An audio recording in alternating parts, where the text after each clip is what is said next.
પણ મને લાગે છે આમને એમ થઈ ગયું હવે મેદાન ખાલી છે, એમ થોડા ચોકા છક્કા મારવા દઉં યાર.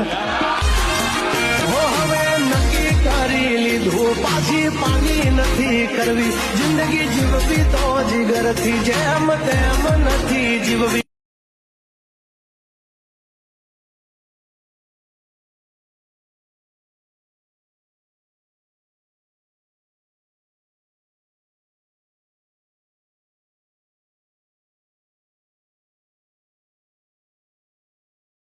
મારું નામ ચૌધરી પરાગભાઈ વેલાભાઈ, ગામ કોટડા, તાલુકો લાખણી, જિલ્લો બનાસકાંઠા. મારે સમ્રાટ ડેરી ફાર્મ કોટડા ગુજરાતના નામથી ઓળખાય છે, જે હું બફેલો બ્રીડિંગમાં આ મુરા બુલ તૈયાર કરી અને એક ઓલાદ સુધારવા માટે બ્રીડિંગનું કામ કરી રહ્યો છું. મારી જોડે આ મુરા બુલ જે સમ્રાટ નામથી છે, 3 વર્ષ ઉપરલી ઉંમરનો થયો હાલ. એની માં મેં હરિયાણાથી 2 લાખમાં ઠાલી જોડી